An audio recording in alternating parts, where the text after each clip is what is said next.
Hello guys, welcome to caster science. तो guys चलिए आज के देखो के फिफ्थ का वन से वीडियो शुरू करते हैं। लेकिन शुरू करने से पहले मैं आप सभी को कहना चाहूँगी कि ये एक रिक्वेस्टेड वीडियो होने जा रही है। आशा करती हूँ कि आप सभी को ये वीडियो अच्छी लगेगी। और इसी के साथ चलिए शुरू करते हैं। बारिश हो रही थी और ताहिन अम्ब्रेला लेकर स्ट्रीट के साइड में ही जा रहा था। इतने में ही वो ट्रैफिक को देखकर रुक जाता है। इतने में ही एक कार से एक आदमी उसे देखता है जो उसे बहुत ज़्यादा अट्रैक्ट होने लगता है। वो आदमी देखते ही देखते ताहिन को अपना बनाना चाहता है। वो पहली नज़र में ही ताहिन से प्यार करने लगा था क्योंकि ताहिन बहुत ज़्यादा खूबसूरत दिख रहा था। ताहिन की ब्यूटी बहुत ज़्यादा रिफ्लेक्ट हो रही थी। वो आदमी कंटिन्यूसली ताहिन को देखता है और जैसे ही ताहिन रोड क्रॉस कर लेता है वो आदमी ताहिन को देखकर स्माइल करता है। नेक्स्ट डे ताहिन अपने घर लौटता है और जैसे ही वो कॉलेज से घर लौटता ही है कि वो देखता है कि उसके फादर किसी के साथ बैठकर बातें कर रहे हैं। वो आदमी बहुत ज़्यादा डरावना दिख रहा था और कोल्ड वॉइस के साथ उसके फादर के साथ बातें कर रहा था। उसने एक ब्लैक कलर की सूट पहनी हुई थी। ताहिन बस उसी को देखता है, लेकिन जैसे ही वो आदमी ताहिन को देखता है ताहिन बहुत ज़्यादा घबरा कर अपनी नज़रें चुरा लेता है। इतने में ही वो आदमी ताहिन को देखकर स्माइल करता है और उठकर खड़ा हो जाता है। ताहिन के डैड ताहिन को देखते हैं और कहने लगते हैं, ताहिन तुम इधर आ जाओ। और इतने में ही ताहिन अपने डैड के पास जाने ही वाला था कि वो आदमी ताहिन के पास पहुंच जाता है और ताहिन के वेस्ट पर हाथ रखते हुए कहने लगता है, तो फिर फादर इन लॉ आपने क्या सोचा है, हमारी शादी कब हो सकती है। ये सुनकर ताहिन के डैड खड़े हो जाते हैं और बहुत ज़्यादा इमोशनल होते हुए कहने लगते हैं, प्लीज़ सर ऐसा मत कहिए, ये बहुत ज़्यादा छोटा है। ये सुनकर वो आदमी बहुत ज़्यादा स्माइल करता है और हंसते हुए ताहिन के डैड को देखते हुए कहने लगता है, क्या मैंने आपको अच्छे से इंट्रोड्यूस नहीं किया? तो फिर मैं फिर से इंट्रोड्यूस कर देता हूँ। मैं हूँ माफिया किंग जॉन जंगकुक। आपकी हिम्मत भी कैसे हुई कि आप मुझे ना कह सके। आपको मैंने कह दिया है मैं आपके सन से शादी करूँगा, तो ये तय है कि मैं आपके सन से शादी करूँगा। ये सुनकर ताहिन की आंखें बड़ी बड़ी हो जाती है। वो जंगकुक की ओर देखने लगता है और बड़ी बड़ी आंखों से सिर्फ जंगकुक को ही देख रहा होता है। जंगकुक उसकी ओर देखता है और स्माइल करते हुए कहने लगता है, हे तुम मुझे ऐसे क्यों देख रहे हो, क्या तुम्हें अपना हस्बैंड पसंद आ गया? और ये सुनकर ताहिन बहुत ज़्यादा हड़बड़ाता है और वो जंगकुक के बाहों से जाने की कोशिश करता है। लेकिन इतने में ही जंगकुक ताहिन के वेस्ट को और भी ज़्यादा ज़ोर से ग्रैब करते हुए उसे अपने पास ही पुल करता है और बहुत ही ज़्यादा ताहिन को अपने पास ही पकड़ कर रखता है। ताहिन स्ट्रगल कर रहा था। इतने में ही ताहिन के डैड इमोशनल हो जाते हैं और कहने लगते हैं, ठीक है सर, मैं और क्या कह सकता हूँ। अगर मैं ना भी कहा तो फिर भी आप मेरे सन को फोर्सफुली अपने साथ ले ही जाओगे। इससे अच्छा है कि मैं आप दोनों की शादी कर दूँ। ताहिन के आंखों से आंसू बहने लगते हैं। ताहिन अपने डैड को देखता है और कहने लगता है, डैड। उसके डैड बहुत ज़्यादा हेल्पलेस होते हैं और कहने लगते हैं, आपकी शादी परसों हो जाएगी। ये सुनकर जंगकुक तुरंत ही ताहिन को छोड़ देता है और वहाँ से जाते हुए कहने लगता है, ठीक है तो फिर मैं आज जा रहा हूँ फादर इन लॉ, लेकिन हम परसों ज़रूर मिलेंगे। और ये कहकर जंगकुक ताहिन के गाल पर एक किस प्लेस करते हुए वहाँ से जाने लगता है। ताहिन उस किस से बहुत ज़्यादा डर जाता है और अपने गाल को साफ करते हुए दूर हट जाता है और रोते हुए अपने फादर को हक करते हुए कहने लगता है, डैड आपने ऐसा क्यों किया? ताहिन के डैड बहुत ज़्यादा रोते हुए कहने लगते हैं, क्या तुम्हें नहीं पता कि ये एक माफिया किंग है? अगर मैं तुम्हारी शादी इनसे नहीं भी करता तो फिर भी ये तुम्हें किडनैप कर कर ले ही जाते और उससे भी ज़्यादा हो सकता है वो हम दोनों को ही मार देते। इससे अच्छा यही होगा कि तुम उनसे शादी कर लो। ये सुनकर ताहिन कहने लगता है, पर ये तो मरने से भी ज़्यादा बुरा है डैड। और ये कहकर ताहिन बहुत ज़ोर ज़ोर से रो रहा था। अब टाइम स्किप होता है। तेकुक अपने वेडिंग ड्रेस पे खड़े हुए थे और दोनों ही वाउस पढ़ रहे थे। ताहिन यस भी कहने का उसका मन नहीं था। जैसे ही प्रिस्ट ताहिन को देखते हैं और 2 बार पूछते हैं, ताहिन बस नीचे ही देख रहा था। जंगकुक बहुत ज़्यादा गुस्से से ताहिन को देखता है और कहने लगता है, ताहिन तुम यस नहीं कहोगे? ये सुनकर ताहिन बहुत ज़्यादा घबरा जाता है और तुरंत ही यस कह देता है। प्रिस्ट स्माइल करते हैं और कहने लगते हैं, आप दोनों आज से वेडेड हस्बैंड है। और ये सुनकर जंगकुक बहुत ज़्यादा डेविल स्मार्क करता है और वो ताहिन को देखते ही देखते किस कर देता है। दोनों ही घर वापस आ जाते हैं। अब टाइम स्किप होता है जब दोनों ही अपने फर्स्ट नाइट पे अपने बेडरूम में बैठे हुए थे। ताहिन बहुत ज़्यादा घबराते हुए बेड के एक कोने में बैठा हुआ था। जंगकुक रूम में एंटर होता है और इतने में ही ताहिन उसे देखकर खड़ा हो जाता है। जंगकुक बहुत ज़्यादा स्मोक करते हुए उसके पास जाता है। ताहिन उसे देखता है और कहने लगता है, आई थिंक मुझे सोफे पर सो जाना चाहिए सर। और ये सुनकर जंगकुक उसके पास ही आ जाता है और उसके वेस्ट को ग्रैब करते हुए कहने लगता है, क्या सर, क्या तुम मुझे सर बुलाने वाले हो? नहीं, तुम मुझे मास्टर बुला सकते हो या फिर तुम कुछ और भी बुला सकते हो, लेकिन सर मुझे पसंद नहीं है क्योंकि ये तो मुझे सब कोई बुलाते हैं, लेकिन मैं चाहता हूँ कि तुम मुझे कुछ और बुलाओ किटन। और ये सुनकर ताहिन बहुत ज़्यादा घबरा जाता है। ताहिन वहाँ से जाने की कोशिश ही करता है कि जंगकुक उसके वेस्ट को बहुत ज़्यादा ग्रैब करते हुए उसे अपने पास ही खींच लाता है। और ताहिन और जंगकुक के बीच में अब थोड़ी सी भी गैप नहीं थी। ताहिन जंगकुक को देख रहा था और जंगकुक बस ताहिन को ही घूरे जा रहा था। ताहिन को बहुत ज़्यादा अजीब फील होता है। ताहिन स्ट्रगल करते हुए उससे दूर जाने की कोशिश करता है। इतने में ही जंगकुक ताहिन को पेट पर पुश कर देता है और कहने लगता है, आह किटन, तुम्हें बिल्कुल भी ऐसे कोशिश करने की ज़रूरत नहीं है। तुम चाहकर भी मुझसे दूर भाग नहीं सकते और अब से तुम मेरे ही हो। मैं जो चाहे तुम्हारे साथ वो कर सकता हूँ। और ये कहकर जंगकुक अपने कपड़े रिमूव करने लगता है। ताहिन डरते हुए बेड के पीछे पीछे जाने लगता है, लेकिन जंगकुक भी क्रॉल करते हुए उसके पास पहुंच जाता है और उसके पास पहुंचकर वो ताहिन को किसेस करने लग जाता है। जंगकुक एक हंग्री वुल्फ की तरह ताहिन को हर जगह पर किसेस कर रहा था। थोड़ी देर बाद ही ताहिन बहुत ज़्यादा थक चुका था, लेकिन जंगकुक देखते ही देखते उसके कपड़े फाड़ देता है और उसके कपड़े फाड़ कर फेंक देता है। ताहिन बहुत ज़्यादा घबरा चुका था। माफिया किंग उसके साथ क्या कुछ करने वाला था।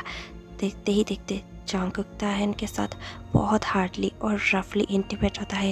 ये ताहिन का फर्स्ट टाइम था। ताहिन को बहुत ज़्यादा पेन फील होता है, लेकिन ताहिन मौन भी कर रहा था और बहुत ज़्यादा ज़ोरों से चीख रहा था। लेकिन जंगकुक को उन चीखों से और भी ज़्यादा प्लेजर महसूस हो रहा था और ताहिन को वहाँ पर बचाने वाला कोई नहीं था। जंगकुक उसके साथ रात भर बहुत ज़्यादा रफली इंटीमेट होता ही है। जैसे ही सुबह होती है ताहिन उठता है और वो बहुत ज़्यादा पेन में था। वो पेन में ही वॉशरूम में जाता है और वॉशरूम में जाकर बहुत ज़्यादा रोने लगता है और कहने लगता है, ओह गॉड, मेरी ज़िंदगी ऐसे क्यों हो गई? मैं माफिया किंग से क्यों शादी कर लिया? मेरी ज़िंदगी में ये सब होना था। ये सब सोचकर ताहिन वॉशरूम से बाहर ही निकलता है कि जंगकुक बाहर होता है। वो ताहिन को देखकर बहुत ज़्यादा डेविल स्मॉक करता है। ताहिन फिर से घबरा जाता है क्योंकि उसे ऐसा महसूस होता है जैसे कि जंगकुक अभी उसे खाने वाला हो। जंगकुक उसके पास जाता है और कहने लगता है, हे किटन, तुम्हें डरने की ज़रूरत नहीं है। मैं तुम्हें कभी भी हार्म नहीं करूँगा, समझे? और रही कल रात की बात, वो तो आम बात है ना? और ये कहकर वो ताहिन के गाल पर एक किस प्लेस करते हुए वहाँ से जाने लगता है। ताहिन को समझ में नहीं आता कि ये माफिया किंग इतना ज़्यादा डुअल पर्सनैलिटी का कैसे हो सकता है। और यही सब सोचते हुए ताहिन बहुत धीरे धीरे डाइनिंग पर जाता है और माफिया किंग और ताहिन दोनों ही ब्रेकफास्ट करते हैं। जैसे ही टाइम स्किप होता है, आज फिर से रात हो जाती है। ताहिन डरते हुए पहले ही सो चुका था। वो सोने की एक्टिंग कर रहा था, लेकिन जैसे ही जंगकुक उस रूम में एंटर होता है, जंगकुक ताहिन को देखता है और स्मॉक करते हुए उसके पास ही जाकर बेड के एज पर बैठ जाता है और ताहिन के गाल को अपने ही हाथों से टच करता है। ताहिन ना चाहते हुए भी थोड़ा सा मूवमेंट करने लगता है। जंगकुक स्मॉक करता है और कहने लगता है, हे किटन, क्या तुम एक्टिंग कर रहे हो? तुम सोए नहीं हो, है ना? और ये कहकर जंगकुक तुरंत ही ताहिन के लिप्स पर अपना लिप्स प्रेस कर देता है। ताहिन की आंखें बड़ी बड़ी हो जाती है। ताहिन बस जंगकुक को ही देख रहा था। वो बहुत ज़्यादा जंगकुक को पुश करने की कोशिश करता है, लेकिन जंगकुक फोर्सफुली उसके साथ इंटीमेट होने लगता है। थोड़ी देर बाद ही दोनों एक दूसरे से अलग हो जाते हैं। ताहिन बहुत ज़ोरों से रोते हुए सो जाता है। ऐसे ये हर दिन की बातें हो चुकी थी, जहाँ पर अब 2 महीने गुजर चुके थे और ताहिन और जंगकुक के बीच में वैसे तो लवी डवी वाला कोई रिश्ता नहीं बना था, लेकिन जंगकुक ताहिन के साथ हर रात इंटीमेट होता था। ताहिन बहुत ज़्यादा पेन में था, लेकिन वो किसी को कुछ कह भी नहीं पा रहा था। एक दिन ऐसे ही जब ताहिन सुबह उठता है और वॉशरूम में जाता है, वो देखता है कि उसके पीरियड्स आ चुके हैं। वो बहुत ज़्यादा घबरा जाता है, लेकिन वो वॉशरूम से बाहर ही नहीं निकलता क्योंकि उसके पास सैनिटरी नैपकिन्स भी नहीं थे। वो बहुत ज़्यादा घबराते हुए बस वॉशरूम में बैठकर रो ही रहा होता है कि इतने में ही जंगकुक की नींद खुलती है। जंगकुक वॉशरूम के बाहर जाता है और ताहिन को रोते हुए सुनकर बाहर से ही दरवाज़ा नॉक करता है और कहने लगता है, हे किटन, क्या हुआ है? तुम इतना ज़ोरों से रो क्यों नहीं रहे हो? और दरवाज़ा तब से बंद करके अंदर क्यों बैठे हुए हो? ये सुनकर तुरंत ही ताहन रिप्लाई देता है, नहीं कुछ भी नहीं। और ये सुनकर जॉन्गकुक और भी ज़्यादा गुस्से में आ जाता है और कहने लगता है, क्या सच? क्या तुम्हें कुछ भी नहीं हुआ है? तो फिर तुम तब से रोते हुए अंदर क्यों बैठे हुए हो? चुपचाप ये दरवाज़ा खोलो वरना मैं अपने गार्ड्स को बुलाऊंगा और वो ये दरवाज़ा तोड़ देंगे और उसके बाद मैं कहते रहूँ अच्छा नहीं होगा तुम्हारे लिए। ये सुनकर ताहन बहुत ज़्यादा घबरा जाता है और रोते हुए दरवाजे के पास आकर कहने लगता है, आई एम सॉरी लेकिन मेरे पीरियड्स। और इतना कहकर ताहन रुक जाता है। जॉन्गकुक समझ जाता है। जॉन्गकुक कहने लगता है, इतनी सी बात है तुम मुझे पहले ही बता सकते थे। ये कहने के बाद ही जॉन्गकुक अपने गार्ड से कहकर ताहन के लिए सैनिटरी नैपकिन्स मंगवा देता है। टाइम स्किप होता है। अब इवनिंग का टाइम था और ताहन बस रेस्ट कर ही रहा था क्योंकि उसका बॉडी पहले से ही एक कर रहा था और उतने में ही उसके पीरियड्स पे आ गए और उसे पूरा बॉडी बहुत ज़्यादा पेन फील हो रहा था। ताहन रेस्ट कर ही रहा था कि वो देखता है कि माफिया किंग रूम के अंदर एंटर हो रहे हैं। ताहन बहुत ज़्यादा घबरा जाता है और अपने आप को ब्लैंकेट से कवर करने लगता है। ताहन के पास जॉन्गकुक पहुंच जाता है और कहने लगता है, क्या तुम ठीक हो किटन? और ये सुनकर ताहन जल्दी से रिप्लाई कर देता है यस, और फिर वो खुद को ही ब्लैंकेट से और भी कवर करने की कोशिश करता है जो जॉन्गकुक नोटिस कर लेता है। जॉन्गकुक को बहुत ज़्यादा गुस्सा आता है। जॉन्गकुक ताहन को देखता है और उसके आर्म्स को टाइटली ग्रैब करते हुए कहने लगता है, तुम मुझसे इतना डरते क्यों हो और तुम ब्लैंकेट को ऐसे अपने आप को कवर क्यों कर रहे हो? क्या मैं तुम्हें खाने वाला हूँ? लेकिन अगर तुम्हें ऐसा ही लगता है तो ऐसा ही सही, मैं वैसे भी तुम्हें अब खाने वाला हूँ। ताहन कुछ कह पाता इससे पहले ही जॉन्गकुक उसके लिप्स पर अपना लिप्स प्रेस कर देता है और फोर्सफुली उसे किसेस करने लगता है। थोड़ी देर बाद ही वो ताहन के ड्रेसेस रिमूव करने लगता है। ताहन चीखते हुए कहने लगता है, प्लीज़ नो, प्लीज़ आज नहीं। और इतना सुनकर भी जॉन्गकुक नहीं रुकता। जॉन्गकुक उसी हालत पे ताहन के साथ इंटीमेट होने लगता है। ताहन को बहुत ज़्यादा बुरा फील हो रहा था। ताहन खुद को लेकर बहुत ज़्यादा डिस्गस्टिंग फील कर रहा था। उसे ऐसा फील हो रहा था जैसे कि मैं इस दुनिया में एग्जिस्ट ही क्यों कर रहा हूँ, मुझे मर जाना चाहिए। लेकिन फिर वो ये सोचने लगता है कि वो चाहकर भी मर भी नहीं सकता और ये सोचकर उसे और भी ज़्यादा बुरा लगता है। थोड़ी देर बाद ही जॉन्गकुक उसके ऊपर से हट जाता है। ताहन फिर से रोते फिर सो जाता है। कुछ दिनों बाद ही ताहन बहुत ज़्यादा वीक फील कर रहा था। उसे वॉमिटिंग जैसे फीलिंग्स आ रहे थे। वो बहुत ज़्यादा घबराया हुआ था। उसे ऐसे फील होता है जैसे कि वो प्रेग्नेंट तो ना हो, इसीलिए वो तुरंत ही प्रेगनेंसी किट ले आता है और उसे टेस्ट करने लग जाता है। थोड़ी देर बाद ही जैसे ही वो किट पर नज़र डालता है उसे बहुत ज़्यादा हैरानी होती है। वो बहुत ज़्यादा डर जाता है और उसका दिल भी टूट चुका होता है क्योंकि टेस्ट पॉजिटिव था। ताहन के आंखों से आंसू बह रहे थे। ताहन अपने बेली पर हाथ रखता है और कहने लगता है, मैं कम था जो तुम भी आ रहे हो। तुम क्यों आ रहे हो?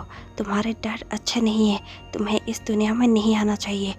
मैं क्या करूं? मुझे मर जाना चाहिए और तुम्हें भी इस दुनिया में नहीं आना चाहिए। ताहन ये सब बड़बड़ा ही रहा था कि जॉन्गकुक उसके पीछे खड़ा था। जॉन्गकुक सब कुछ सुन लेता है। जॉन्गकुक तुरंत ही ताहन को देखता है और कहने लगता है, क्या तुम प्रेग्नेंट हो? ये सुनकर ताहन टर्न करता है और बहुत ज़्यादा घबरा जाता है। जॉन्गकुक तुरंत ही उसके पास आ जाता है। ताहन पीछे पीछे जा रहा था लेकिन जॉन्गकुक उसके पास आकर उसके हाथों को पकड़ लेता है और कहने लगता है, तुमने ये बात मुझे बताई क्यों नहीं? ताहन कहने लगता है, मुझे भी अभी पता चला है। और ये कहकर ताहन उसे प्रेगनेंसी टेस्ट किट दिखा देता है। जॉन्गकुक का गुस्सा थोड़ा सा शांत होता है। जॉन्गकुक कहने लगता है, तुम्हें इसके बारे में चिंता करने की ज़रूरत नहीं है क्योंकि चाहे तुम्हारे जितने भी बच्चे हो जाए मैं सबको पाल सकता हूँ, मेरे पास बहुत पैसे हैं। और ये कहकर जॉन्गकुक वहाँ से चला जाता है। ताहन का जैसे दिल ही टूट जाता है क्योंकि आम डैड की जैसे वो बिल्कुल भी खुश नहीं था, ना ही उसके मन में कोई एक्साइटमेंट थी। वो बहुत ज़्यादा ऑर्डिनरी ट्रीट करते हुए वहाँ से चला गया था। ताहन बस उसी के बारे में सोच रहा था और रो रहा था।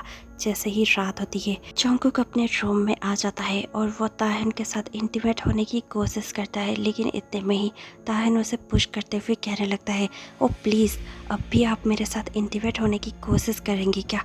अब आपको पता भी है कि मैं प्रेग्नेंट हूँ, आप मेरे साथ इंटीमेट कैसे हो सकते हैं? ये सुनकर जॉन्गकुक फोर्सफुली ताहन को अपने बाहों में भर लेता है और कहने लगता है, कुछ भी नहीं होगा। और ये सब मैं करता रहूँगा, मैं तुम्हारी एक्सक्यूजेस नहीं सुनने वाला। और ये कहकर वो ताहिन के साथ फिर से फोर्सफुली इंटीमेट होने लगता है। ऐसे ही 8 मंथ्स तक चलता रहता है। 8 मंथ्स में जैसे ही डॉक्टर ताहिन को चेक करते हैं और फिर जंगकुक को कहने लगते हैं आप अब से इनके साथ इंटीमेट नहीं हो सकते। ताहिन वैसे भी बहुत ज़्यादा वीक है और ये बेबी के लिए भी ठीक नहीं है। जंगकुक ओके कहता है और डॉक्टर को जाने के लिए कहता है। जैसे ही डॉक्टर जाते ही जंगकुक का दिमाग ही ख़राब हो चुका था, क्योंकि अब वो ताहिन के साथ इंटीमेट नहीं हो सकता। ऐसे ही 2 महीने गुजर जाते हैं। जैसे ही ताहिन का बेबी इस दुनिया में आ जाता है, ताहिन के बेबी को जंगकुक अपने हाथ में लेता है और कहने लगता है तुम्हारे वजह से मैं 2 महीने तक तुम्हारे डैड से दूर रहा, लेकिन अब और नहीं। और ये कहकर जंगकुक अपने बेबी को अपने मेट को दे देता है और फिर ताहिन के पास जाकर उसी के पास ही बैठा हुआ होता है। ताहिन बेहोश होता है। जैसे ही ताहिन को होश आता है, ताहिन अपने बेबी को देखने के लिए बहुत ज़्यादा तड़प जाता है, लेकिन उसके सामने सिर्फ जंगकुक ही होता है। जंगकुक ताहिन को देखकर डेविल स्मॉक कर रहा था। ताहिन उसे देखता है और कहने लगता है मेरा बेबी कहाँ पर है। ये सुनकर तुरंत ही जंगकुक कहने लगता है तुम्हें मेरी फिक्र नहीं है और तुम्हें सिर्फ अपने बेबी की फिक्र है ना। और ये कहकर जंगकुक ताहिन के हाथों को पिन कर देता है और ताहिन को किस करने लग जाता है। इस पर ताहिन बहुत ज़्यादा गुस्से में था और ताहिन जंगकुक को पुश करते हुए कहने लगता है प्लीज़ क्या आप मुझे बता सकते हैं कि मेरा बेबी कहाँ पर है, क्या वो ठीक है, मैं उससे मिलना चाहता हूँ। और इतने में ही दूसरे रूम से ताहिन के बेबी के रोने की आवाज़ आने लगती है। ताहिन कहने लगता है मेरा बेबी वहाँ पर है ना, प्लीज़ मुझे मेरे बेबी को ला कर दे दीजिए। और ये सुनकर जंगकुक कहने लगता है पर उससे पहले ये ज़रूरी है। और ये कहकर जंगकुक ताहिन के लिप्स पर अपना लिप्स प्रेस कर देता है और फोर्सफुली उसे बहुत ज़्यादा किसेस करने की कोशिश करता है, लेकिन ताहिन उसे पुश कर देता है और कहने लगता है आप एक बच्चे के साथ ऐसा कैसे कर सकते हैं, आपने मेरे साथ तो कभी भी अच्छे से ट्रीट नहीं किया, हमेशा मुझे पेन दिया, लेकिन आप अभी मेरे बच्चे के साथ ऐसे कैसे कर सकते हैं, उसे मुझसे दूर कैसे कर सकते हैं, आपके अंदर इंसानियत है ही नहीं, आप इंसान नहीं है, आप एक राक्षस है। और ये सुनकर जंगकुक को रियलाइज़ होता है कि उसने कितना भूल किया है और उसने ताहिन को कितना ज़्यादा पेन दिया है। उसी के साथ उसने अपने बेबी को भी ताहिन से दूर रखा और ताहिन को इस मोमेंट पर भी फोर्सफुली इंटीमेट होने का सोच रहा था। ये सब सोचकर जंगकुक बहुत ज़्यादा गुस्से में आ जाता है और वो खुद पर ही गुस्सा करते हुए कहने लगता है इट्स ऑल राइट, मैं अब से ये सब नहीं करूँगा। और ये कहकर वो तुरंत ही अपने मेड को बुलाता है जिसके हाथों पे बच्चा था।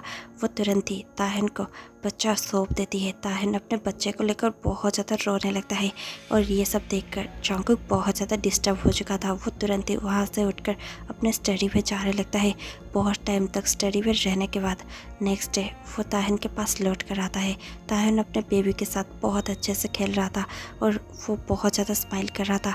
वो पहली बार था जब ताहिन को जंगकुक स्माइल करते हुए देखता है। जंगकुक का हार्ट इस पर बहुत ज़ोरों से बीट कर रहा था और वो ताहिन को इतना ज़्यादा स्माइल करते हुए देखकर उसके आंखों पे आंसू आ जाते हैं। वो अपने आंसू साफ करता है और फिर जंगकुक ताहिन के पास पहुंच जाता है और ताहिन के हाथों को अपने हाथों में लेकर कहने लगता है I am sorry they, I am so sorry, मैंने तुम्हारे साथ बहुत ज़्यादा गलत किया है, इतना गलत कि शायद अब मैं चाहकर भी इसे ठीक नहीं कर सकता। क्या तुम मुझे एक और मौका दे सकते हो? मैं अपने बेबी के साथ और तुम्हारे साथ खुशी खुशी ज़िंदगी गुजारना चाहता हूँ। मुझे मालूम चल चुका है कि मैं तुमसे कितना प्यार करता हूँ। शायद मुझे कभी प्यार दिखाना और जताना आया ही नहीं। मुझे लगता था कि सिर्फ इंटीमेट होना और तुम्हारे विशेष पूरी करना ही प्यार होगा, लेकिन अब से मैं तुम्हारे साथ प्यार से और बहुत ज़्यादा सॉफ्टली बिहेव करने की कोशिश करूँगा। प्लीज़ दे, मुझे एक मौका दे दो। और ये सुनकर ताहिन के आंखों में आंसू थे। ताहिन कहने लगता है क्या आप सच कह रहे हैं? क्या आप हमारे बेबी को अपनाने के लिए रेडी है और क्या आप मुझे अपनाने के लिए रेडी है? ये सुनकर जंगकुक अपना सर हिलाता है और यस कहता है। ताहिन रोते हुए कहने लगता है तो फिर ठीक है, मैं आपको एक मौका देने के लिए रेडी हूँ। शायद आज नहीं, लेकिन कभी ना कभी मुझे भी आपसे प्यार हो ही जाएगा। और ये सुनते ही जंगकुक ताहिन के फॉरहेड पर किस करता है और कहने लगता है I love you they, I love you so much. और ये कहकर जंगकुक ताहिन को हक कर लेता है। ताहिन भी जंगकुक को हक बैक करता है। ये स्टोरी यहीं पर ओवर हो जाती है। आपको ये स्टोरी कैसे लगी हमें कमेंट पे ज़रूर बताइएगा। और इसी के साथ मैं आपसे मिलती हूँ कल शाम 6 बजे। तब तक के लिए stay tuned, take care, bye bye.